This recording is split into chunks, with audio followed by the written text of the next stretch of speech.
When you're an entrepreneur running a company, you're always doing something. 24/7, you're trying to figure out what's the next thing for your company, what's the next initiative, how do you move forward. I find sometimes in life you have to say yes, even if you're not sure that you can do it, because you'll hopefully rise to the occasion. As soon as you're putting stuff out there and there's some expectation of you, it kind of forces you to stay on your game, because it's very easy, especially as a trader, and traders being kind of a lone game sometimes if you don't have a community around you, to slack. You can't be in everything, and so you're going to have to get comfortable with missing out. The problem is that when people see something move, and instead of just saying, hey, I missed out on that, or I should wait for a good entry spot, they jump on it, and that's usually when it reverses. And that's why you get people often that will just chew up their account trying to chase the hottest thing instead of just sticking to what they know. Okay, everyone, welcome back to the channel where I am interviewing traders on behalf of Trade Ideas.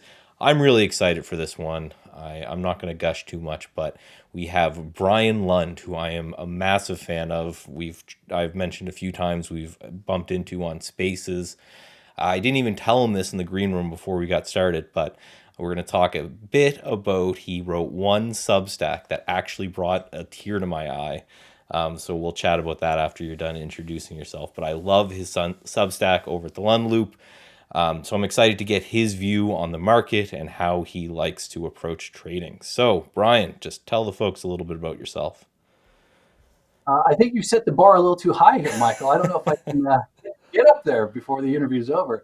Well, you did a great job. I'm Brian Lund. I'm an active trader. I've been a trader since, I placed my first trade in 1985. So I've been trading for over 37 years. Like you mentioned, I write a Substack, and you can find me on Twitter, and I'm around. So cool. Yeah, so first of all, I guess I won't leave the people hanging with the one. I tried to look it up. I was spending about 10 minutes looking it up before the interview, but it was a Substack that you wrote once, and it was essentially about, I believe it was your daughter, and you had kind of worded as the daughter I knew or died, or the child I knew died, and the Substack was about just kind of the moments in children's life that you have and then they're gone. And I remember reading it because I was out on the back deck and we had just had my first child. So I had my son in my arms and I'm reading this shit. I'm like, oh, Jesus. So I remember I was like, and my wife comes out and she's like, she just sees me on the phone. She's like, what are you doing? You look all worked up. So I remember I tweeted something at you, and I don't know if you got it, but a mutual friend of ours, Chicago Sean, I guess Option Sean now, he knew exactly what I was talking about. So he actually gave me a call and started laughing. He's like, Lund punched you in the feels at the right moment there, didn't he?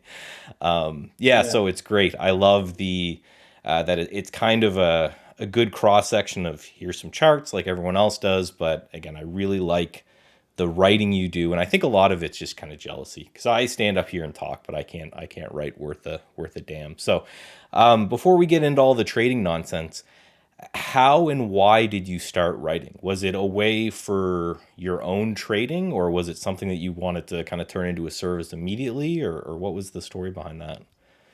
Yeah, so like you said, I've been trading since 1985, but for most of that time, I was doing other things. I had a business that I ran, and one of the luxuries you have about owning your own business is you can sit at your desk all day and trade while your employees think that you're working for the company, right?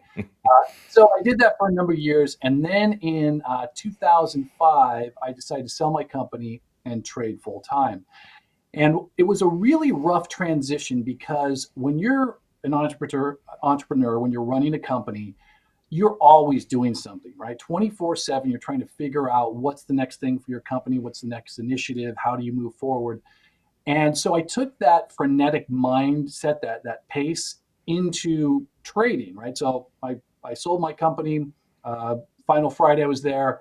Next Monday, I started to trade full time. I should have taken a month off and just relaxed, but I didn't. And so what happened was, I found myself always wanting to do something in the market, just like I had done with my business. And I found myself over trading a lot, right?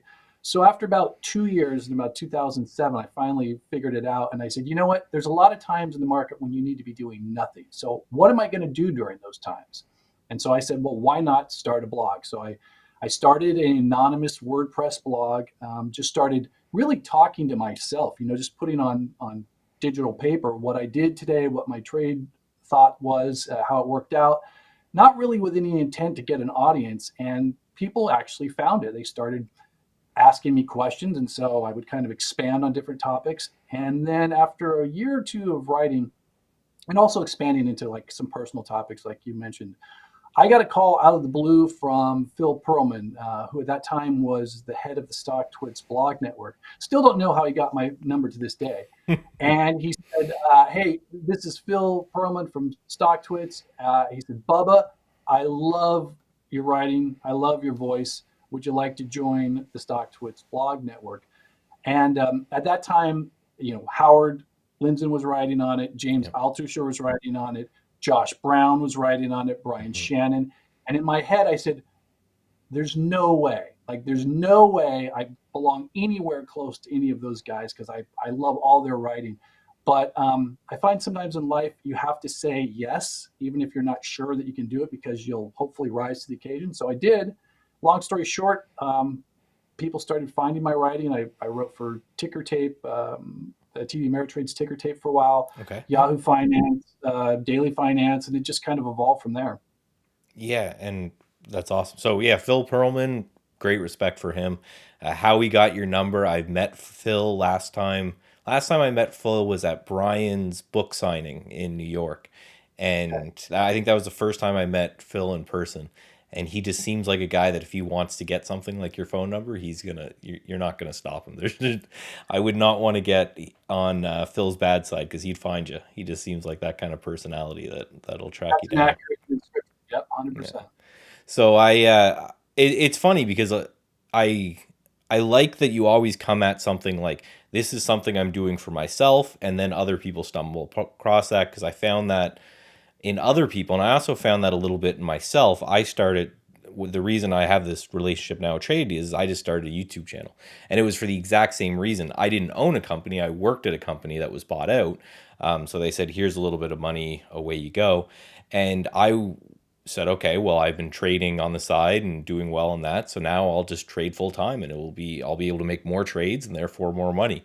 But like you were talking about, it's not the way at all, right? You get in your own head, you feel like you have to do something every day, that there's something to do in the market every day, and then you end up causing more trouble than it's worth. So it's interesting that it's usually not the person who's like, I'm going to start a Substack because I want to make money, that is successful. It's I have this thing that I feel like I need to do to occupy my time or occupy my hands or something like that. So that's again Yeah. awesome, and it's the Lund Loop, and I would check it out. Yeah, and I think it comes down to your personality type. I had a conversation a long time ago at the very first Stocktoberfest with Josh Brown, Hmm. and he is just a machine. Like, he just turns out, not only does he churn out a lot of content, but it's super high quality content. And at that time, I was trying to figure out what I was going to do with my content. Am I going to try to be more, I guess, more revealing, more personal, showing all the scars and all stuff, or was I going to be that marketing guy? And kind of the difference there seemed to be between what Josh was doing and what James Altucher was doing, right? And I like James, but he's a little bit more of a marketing guy. And Hmm. Josh just said, don't do that, right? Yeah. And I said, okay. And for a while, I kind of went on that, hey, let me see if I can optimize my content, and hey, let me see if I can get in marketing channels. It just felt so douchey and so dirty, and I just couldn't do it with any sort of authenticity because it wasn't me. And Yeah. so at some point, I checked that and just decided I'm going to do what works for me. Hopefully, that's going to attract a certain reader, right? And that's the sort of reader I want. And that's kind of what we've done with the Lum Loop. I've created this. It's a Substack, but it really is a community, and it attracts a specific type of active trader, long-term investor. Not a lot. It's not broad. I don't tell people, hey, turn $50,000 into 5 million. Right? I talk Yeah. about the realities of trading, right, and how you can really get better, but incrementally. And so we've created a community that's people I like, that I want to be in my community. It's not the biggest community, it's not the widest community, but I think it's a quality community.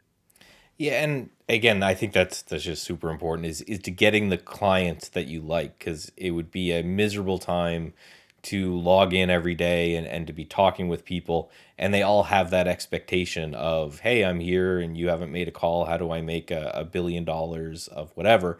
And I don't even know if you know this, but I am in the Lund Loop Discord, so I'm reading a lot of this stuff too, so I'm checking that out. And yes, there's very much a community aspect of, if somebody has a question about, hey, look at this chart, and there seems to be, I would say, as much community shared charts as there is even Brian Lund shared charts. There's a lot of people with different 100%. aspects there.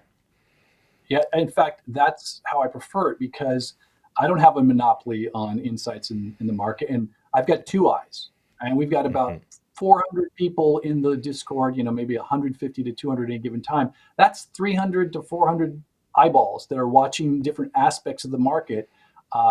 I think it's great just leveraging that much attention on the market is great because I can't watch everything all the time, nor do I want to. Cool. So let's get into a little bit more of the, I guess, the nitty gritty of trading. So I'm loving doing this series. I've done a couple interviews this week. I've spoken to some fundamental people, some highly technical, some day trade, some swing trade.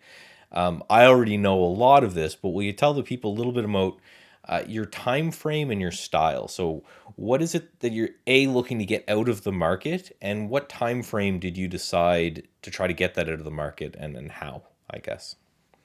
So I think the most important thing to talk about right up front whenever we talk about trading is that before anybody puts one dime of risk capital in the market in trading activity, you have to make sure that you have your long-term financial picture taken care of, right? I have Hmm. retirement accounts. I've got 529Bs. Everyone should have that as their baseline before they put any money in the world of trading. So I just want to get that out of the way. Having said that, when you have risk capital, what I do with mine is I'll trade any time frame. Right, like I've spent the last 2 weeks scalping Nasdaq futures. Usually, it's a bad sign if I'm doing that, but I'll trade any time frame. But for me, the best time frame, the time frame that gets you the most bang for your buck, meaning the most return for the least amount of activity, is swing trading. Now, unfortunately, the market doesn't really care what I think, and it's not always in a swing trade mode.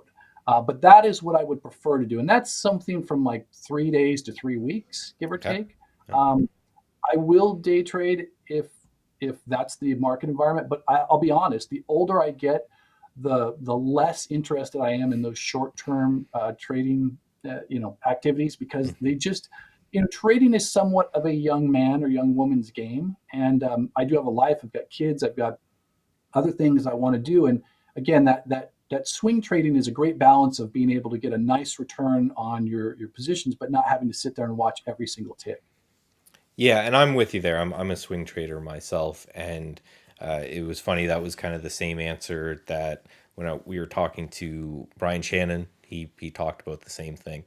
But you did mention something a little bit interesting of adapting your trading style to what the market conditions are. So, how do you determine that? Whether it's, hey, now for me it's a time to swing trade versus a time to day trade versus maybe even longer. Is there ever a time where you're just like, hey, I'm going to look at weekly charts and hold on to stuff? How are you looking at the SPY or the VIX or some combination of everything? What's the process there? Yeah, so I think that is the secret sauce for trading. I think that's the hardest or the hardest thing for people to master, myself included. I mean, if you take a look at 2022, right? You just had this horrific market, and the problem was is that when that market went into transition mode, a lot of people didn't recognize that, right? They were so stuck and so anchored into what had happened recently that they were kind of blind to what could happen or what was happening, and they missed out on 2023 and the start of 2024. So for me, in order to identify those transitions, I'm a big chart guy. For inner market analysis, I look to people like JC Peretz from All Star Charts, right? I Yeah. look to people you or trade ideas like people that have a different perspective on the market, more inner market analysis. I'll weigh that, but I have to tell you, one of the best indicators I have is really it's kind of bespoke. It's my own trading list. I have two trading lists. One is the active trading list. It's my green trading list. The Hmm. other one is I'm sorry. One is my setup trading list, my green trading list. The second one is my orange trading list. I don't know why those are the colors. That's my active list. So what I'm always doing is I'm looking at daily charts and I'm trying to see stocks that are set up ready to trigger. Those go on my green list. Then once they trigger, as long as they're in what I call an active mode, an active sequence, they go onto my orange list. And the reason that I track those is because when you get a stock that breaks out, oftentimes it will break out, it will base, it will break out. We'll do that numerous times over the length of its run, and you have opportunities to either get in if you missed out or to add to a position. What I find is as the length of those two lists ebbs and flows, that tells me a lot about where we are in the market. For example, if I put stocks on my green list, the trigger list, and they're trying to break out, but they don't quite break out. They're trying to break out and they don't quite break out. That's telling me we got a strong bid under the market. If they break out and fail, then maybe right now is a time where I don't want to be swinging. And there's some other subtleties around both those lists, but I've just gotten so in tune with these lists of my own that I can almost tell, on a macro basis when the market is going to cool off, maybe when we're going into a transition, just by how things are coming on and off of those lists. So that's a kind of your own form, I guess, of bottom up analysis. I guess we call it in the CMT. Whereas you'll see most people, they'll start with the S&P 500 and then maybe look at the sectors in it and then look at individual stocks. You've developed this list of stocks that you know very well, and you're using that kind of from the ground up and saying, if these stocks are acting well, then I'm probably in a market that's acting well. Is that a good Yeah, summary? and develop is being very generous. I did not set out to do this. In fact, this is one of the byproducts of having the Lund loop. So I, by nature, am a lazy, lazy person, right? But the one thing that trumps my laziness is my sense of obligation. So when I Hmm. started the Lund Loop, initially it was free, and I thought to myself, yeah, I'll just do this. And sometimes I would get to Friday and be like, I don't want to go through all the charts and post Yeah. stuff up, or maybe I'd take a day off. What I learned to do is hack myself. I charged a very small amount. Initially, it was like $10 a month, right? Not a lot of money, but to me, if you're going to give me a dollar, right? To me, that engages my obligation. Like I have an obligation to you, and that trumps my laziness, right? So when I started doing that 5 years ago with the Lund Loop, it got me to where I was just every single day and on the weekends just taking that time to make sure I was looking at my charts, not skipping them, putting them in categories, and that really focused my attention in the markets, got me more in tune with market changes. And it's funny because at that point I've been doing this for 32 years. You think, well, I've got it down, but it just goes to show you you can never stop learning in the market, right? You can always get better at something, and this has just been a really happy, you know, uh, byproduct of having the Lund Loop and having this community.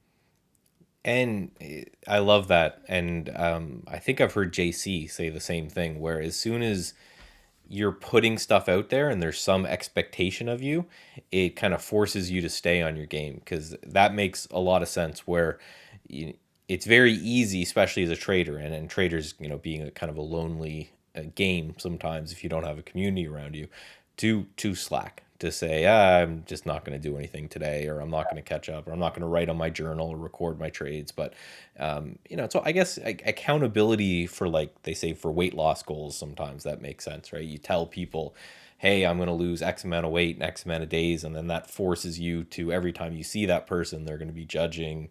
So that makes perfect sense to me. So I love the idea of the list and using the list from the ground up. I guess the question is, how do you decide what's on the list? What did you like? How did you build it? And I've noticed, when I'm following your work, that some stuff seems to come and go. Like I've seen a lot more mention, I guess, a lot more mention in the not trolling sense in the marijuana industry recently. That was, and I think rightfully so, a kind of a meme that you were putting out there for a while for a lot of the people who were just pumping that whole sector as it was tanking. But that means at least you were watching it, and so it was at least on some list somewhere. So of the 10,000 tradable securities, how do you decide what's on this list in a manageable way, so you're not spending your whole day scanning through charts? Yeah, so this is again something that I've kind of refined by accident over the years. I used to be one of those guys who wanted to try to find the most exotic out there stock that nobody else found, right? Hmm. Some German ADR that traded, 100,000 shares per day. I don't know why. Like I thought maybe that would show how smart I was, but I realized that the market you don't get extra points or extra money for being smarter. So at some point along the line, what I started doing is refining my lists. The first criteria is that I need to have a stock trade. It used to be 1 million shares a day. Now it's probably more like 2, 3, 4 million. Like it Okay. has to be liquid. And I Yeah. can tell that just by looking at a 5 minute chart. I can pull up a 5 minute chart, and this happens sometimes with stocks that have a big daily turnover. You'll see them be very gappy, right? Hmm. I don't want those stocks, right? I don't want stocks that have wide bid and ask. I want stocks that are followed by the market and followed by as many analysts as possible because there's just lesser of a chance that something, you have a biotech stock that nobody follows and the chart looks great. And then all of a sudden they announce some news and it drops 50%, right? That's less likely to happen Yeah. with an Apple or something like that. So I've got a universe of stocks pulled from the S&P 500, and then I just rotate in and out of those stocks as they come in and out of favor. I have added stocks over the years, courtesy of a lot of the Lund community, because they'll say, y'all see that they're trading a certain stock, and I'll look at it and say, okay, that fits my criteria, put it in there. So, and then again, there's certain stocks that I just won't trade. Like I'm not a big fan of solar stocks. For some reason, I'm just not really good at trading solar stocks. I've got individual names that I don't do good at. I've never done well with Win. I don't know why. WINN. I've Shit never list. Yeah. done well. I've never done well with ICE.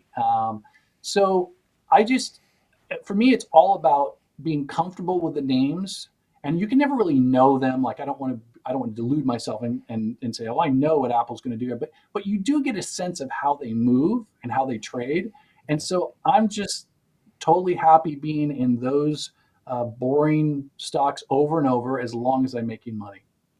And yeah, I think a lot of traders have, I just call it the shit list. I have something actually in Trade Ideas that says just exclude this symbol from everything that you're going to show me. So for me, it's Yelp. I think I've probably traded Yelp 10 or 15 times and lost money every single time. So that's interesting. So does that necessarily mean that you're missing out if there's a big change in a news cycle, for example? So I'm thinking AI stock. So I guess you'd probably already have something like Nvidia and AMD and everything on the list. Do you ever get the FOMO of, this company comes in and you look at it and you say, well, that would be something that I totally would have traded if I noticed it, but it wasn't on my list? Or have you just kind of gotten over that by now and said, listen, that chasing the dragon, that's for other people, and I'm just going to stick with what I know? No, I mean, I don't think you ever get over that. I think that's happening with me right now with crypto, right? I'm not in crypto, right? Like I'm the only person in FinTwit that will tell you I'm not in crypto. Right? Yeah. Everybody else apparently loaded the boat, 3 months ago and is killing it. Yeah. I traded crypto in 2021. I was Hmm. lucky enough to get out right before the top in Bitcoin and some other names, Solana, Cardano, what else is there? I think it was trade helium, some other things. And then I've really stayed away from it mostly because I'm not comfortable with it. I know that there's traders out there that will say, well, if it's got a chart, you can trade it. And okay, but I still have never gotten to a comfort level with the quote unquote exchanges that these crypto coins are on. I mean, we just saw something, depending on when this airs, Coinbase the other day, where Yep. people pulled up their accounts and their counts were zero. Now it only happened for a little bit, but what if Bitcoin crashed during that time? You couldn't sell it. I don't feel like these exchanges are battle tested. So crypto is something I've really stayed away from. I won't lie. I hate the fact that it's been going through the roof, right? I wish I was in it. But here's the thing, just because I'm not in it doesn't mean I don't put it on my list. I've had Bitcoin on my green list and then onto the active list for the last $25,000 because some of my followers in the Lund Loop, they trade it. But yeah, so it happens. But that's just the nature of being active in the market. You can't be in everything. And so you're going to have to get comfortable with missing out. I think the problem is that when people see something move, and instead of just saying, "Hey, I missed out on that," or "I should wait for a good entry spot," they jump on it, and that's usually when it reverses, and that's why you get people often that will just, you know, chew up their account trying to chase the hottest thing instead of just sticking to what they know. Again, makes perfect sense. And I like the fact that you're still tracking it even though you're not watching it, because A, there may be equity alternatives. Like, I'll also admit that I'm not, long $1 million worth of Salon or anything, but I have a little bit of Mara and Coinbase, because they're stock equivalents of the same type of thing.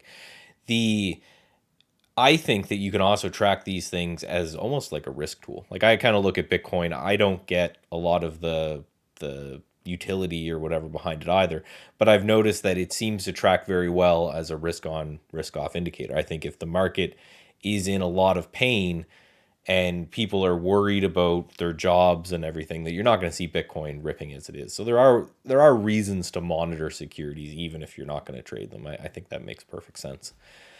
Yeah, and even though I don't have Bitcoin, which is up like 100% this year, I bought Facebook in my long-term account when it was down in 110, 120, right? So, you know, got 300% on that, even though I've missed out on 100% in Bitcoin. But if you were to talk to the average person right now, they would think Bitcoin, Bitcoin hot, Facebook, yeah, whatever. But again, at the end of the day, and this is so important, it seems stupid to say it, but at the end of the day, everything that we do, these interviews, these discussions, our time on FinTwit, the Lund, everything, it's all to make money.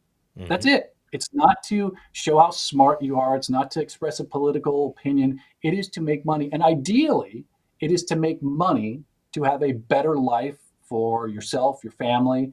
And if you take that attitude, and believe me, it's taken me a long time to get here. Sometimes I forget, but if you take that attitude, if you remember that that's what it's about, I think it's easier. It's not easy, but easier to tune out what's the hot thing today, tomorrow, next week. Yeah, because it's almost like the told you so's always come out, and that I think causes a lot of FOMO. The Right now we're getting it a lot in the Bitcoin of the laser eye people that you haven't heard of for a couple of years are now saying, "See, I'm right." And whenever the market turns and we have some sort of a downtick on it, you'll get all the perma bears coming out saying, "Yeah, I'm right." And it is, as someone who likes to participate in FinTwit and read other people's information and all that stuff, it is hard to also separate and say, okay, I have to stick with my own process, even if I don't sound as smart as this person does right now. I don't know how long they were wrong before they started to become right. And that I always tell people, like, again, I follow your Substack and a couple other friends that I have out there. But for me, it's always about, I do my research first, and then I'll see what other people are doing, and I think that's super important. So this is a question I'm asking everyone. I think it's going to be kind of a theme of these, and I always love the answers to them. Tell me about your worst trade, and tell me about what you learned from it, because every trader I've talked to has had some sort of experience of, I did this really dumb thing, or I missed this really awesome move and it changed the way I kind of looked at everything in general. Um, oh, we're back Yeah, there. I'll tell you about two trades. One that worked out, but taught me a really good lesson, and then one that didn't, and it also taught me a good lesson, but not quite as good. So the first one that didn't work out was I was building a position in Oakley, which used to be the symbol OO, the glasses, when they Oh, were a okay. public Yeah. company. This was maybe, God, it had to be 20, 25 years ago.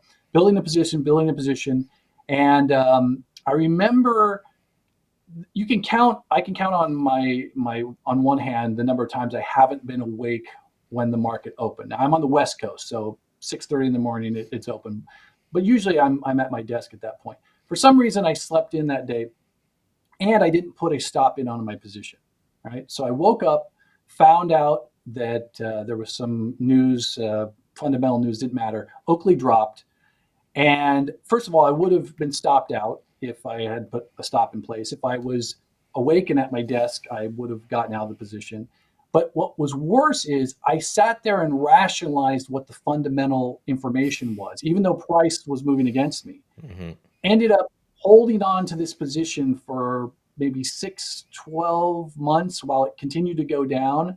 I lost about 50% of my account value, which at the time, it was a small account, it was like $20,000. So I lost 10, which doesn't seem a lot, but when you're in your 20s, that seems like a lot of money, right? Yep. So I learned that lesson. Like, if you're going to trade, if you have stocks in the market, be it your computer when the market's open, have stops in place and ignore the narrative. That's number one. But the second most important lesson, or maybe even more important, was related to it was during the financial crisis, and there was a news report where the UK had just put a restriction on shorting financial stocks. And it was a Remember that. Thursday over here.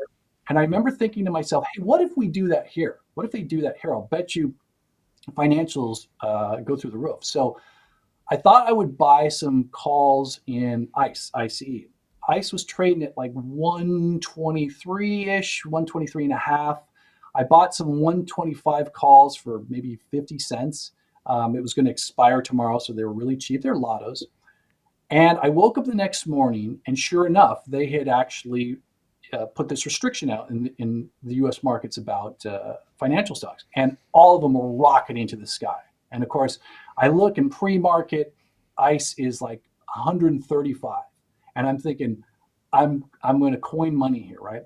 So market opens, ICE goes to 140, 145, 150, and I'm watching my options, and for some reason my options are trading at 1350 by 1390.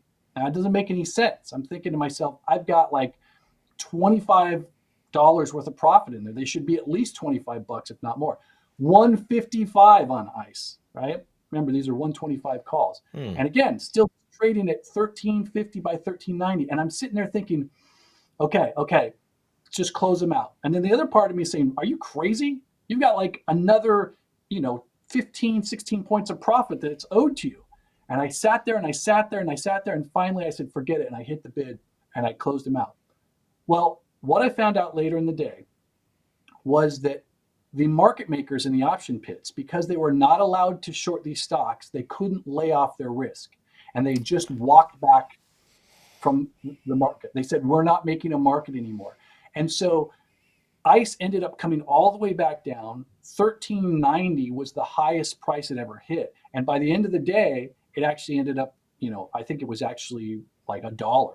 And the lesson I learned there is that when markets break, don't try and be smarter than the market, right? When markets break, just get out, get flat, don't try to get cute. Markets don't break a lot, and Mm. you know, people are used to things working in the market. But I've been through the flash crash. We saw all those limit down days during the pandemic. Hmm. I was there in 1987 when the market dropped 23% in one day. So that was a really important lesson that, when things are breaking, just get out of the market. Don't try to be cute. Don't try to be smarter than the market. It's just a recipe for disaster. That's that options one just blew my mind because yeah, you just think you've got the intrinsic value in there. They should be selling for it. There should be some sort of robotic systems. I was working in the hedge fund space around that time, and I remember things going wild. I remember people with it's a little bit more exotic, but a lot of the hedge funds at the time were trading CDOs and all these obscure, risk instruments on mortgages and stuff like that. And it was a bit of the same thing where they just couldn't get anything priced because you're right. If there's enough market makers around and they're just like, I'm not going to take any trades, then what do you do? Who do you sell to? I think it also hits home a little bit of the point you made earlier in this conversation where you said you only trade stocks that are doing a high enough volume a day. And that has a lot to do with the annoyance that can come for being right on a position, but the position is so illiquid that you can't get your price. And for me, there's nothing more annoying than that you think a stock is going to go up and it goes up, but the spread is so wide that you end up not making very much or even losing money, even though you were correct on the underlying movement. So I think that's a good one. I just always love Yeah, those questions because those, in my opinion, as traders, that's when we learn, is when, we get either hit really hard or we just get really, really annoyed. yeah, and also just to circle back on that, we remember we saw crude oil futures go negative, Yeah. right? Right. That's something where the market was breaking, right? Hmm. We saw XIV blow up a Yeah. couple of years ago, right? The problem is that when the market breaks, everybody's trying to go for the exit at the same time, which perpetuates the breakage, right? It's another reason why you should always probably have some stops in, even if you're not in the market. It's another reason why you should have a backup plan. Like I wrote a post about this once where, if you're really active in the market, you should probably have a little one of those little backup things for your setup, your CPU in case you lose Hmm. power. You still have internet. I have a couple of different brokerage accounts so that like we had a time maybe 6 months ago where IB Interactive Brokers went down. Right, nobody could figure out what was happening. I was able to short my position that I was long in IB in a different account and a different brokerage, so that even though I couldn't close out my position on IB, I was able to Hedge. neutralize it Yeah. by putting in a position, right? So, and people will say like, yeah, it seems a little extreme, but again, until it happens, right? Yeah. When it happens, then you are glad that you've prepared and you have that mindset. Well, and that's why it's a black swan, right? If you knew what it was, it wouldn't be a black swan. So I think the bare minimum you could do there, and I'd be shocked how many people don't do this, is if your broker has a mobile application, is have it, right? I talked to a trader the other day, who I was chatting them about that. I think it was the same thing with IB when it went down. There's nothing you could have done there, but we were just talking about this kind of contingency planning, and he trades on a desktop, and I was like, oh well, you've got an iPad or a phone or something around that's connected outside of your house, and he's like, no, no, I don't. It was like a security thing for him. I'm like, no, do if you got to do two-factor authentication, whatever you got to do, just make sure you can get to the broker if you have to in a pinch, because when things go down, that's probably when is when you need it the most. So And a lot of times, the mobile app for your brokerage is way easier to navigate than yeah. the desktop. And I've got my phone right here. I always call it. I say this is my remote control for the market because oftentimes I'll place my trades on my mobile phone because, especially in my longer term accounts, like a Fidelity trading platform is the most Byzantine thing you've ever seen, right? So, Yeah. but doing it on their mobile app, that makes sense. Well, same with IB. I've noticed, and at Trade Ideas, we can connect our system to Interactive Brokers. So I usually trade through that, but I opened up, I think it's Trader Workstation, they call it, their actual platform for the first time in a while. And yeah, it is old and slow and cumbersome and yeah, It's not the good. worst. Yeah. I've traded with Interactive Brokers for 25 years. They have the widest array of things you can trade, the best pricing, and the Hmm. worst interface. And so that's why it's great when you can get something like Trade Ideas that lays over the top. It's like when Mosaic came out. I'm going to date myself, but when Mosaic, the browser came out, right? It took all this digital texty sort of interface for the web and it made it really nice and easy to navigate. So when you got something like Trade Ideas, you just lay it over Interactive Brokers. You got the same execution, the same choice, the same commission structure, but a much more an easier to navigate interface. Yeah. And for my Canadian brethren over here, Interactive Brokers is almost our only option. And you probably, as an American, you probably don't even know this, but we banned payment for order flow. So payment for order flow was illegal. So we are still in the world up here where most brokers are charging $9.99 or $14.99 for trades, like it was in America, what, 10, 15 years ago when they started to Longer than go. that. Yeah. So it's IB or nothing, but their phone application's okay, but yeah, the download's just it's just a Hey, nightmare. hey, speaking of Canada, I don't know. You probably can't see this on the you don't have the widescreen, but I got the professor right here. Right here. Oh, nice. Right? Barely see. Oh, it's Yeah. glare. That's Yeah. Sorry. It's Neil Peart. Yeah. Oh, yes. Okay, now I see it. That's great. So, Yeah. yeah, I always like to On that. indoctrinate people into Canada, and say, hey, You're an honorary Canadian. So Sean has gotten that a while ago because he always likes to say, because he's lived in not Boulder, when he was in Buffalo. He said that Mm. basically made him, Buffalo, New York basically made him Canadian. So I see a lot of your pictures down in California, and I get incredibly jealous sometimes, especially times like that when it's frozen up here. But you should definitely come up. You know, we've got some cool stuff up here, and I know you're a craft beer guy. We've got some nice beers up here as well. Yeah, we But want yeah, to get Banff is where we want to go to, and also Quebec. We're really excited to try to get up there at some point. if you're ever near Quebec, let me know. I can get there. Banff, I'm on the other side, so I'm above New York in Nova Scotia.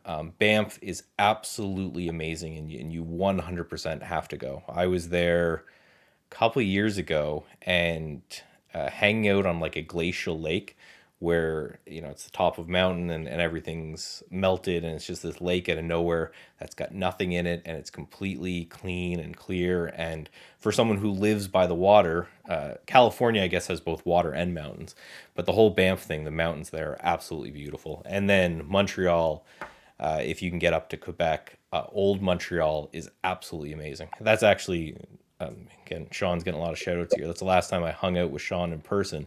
Is we walked up Mount Royal in the mountain in the middle of old Montreal and checked that out, and it's absolutely amazing. But I think you should come if you're gonna get that far, you should come all the way out to Nova Scotia. We have geez, not a lot, but we have a lot of pubs.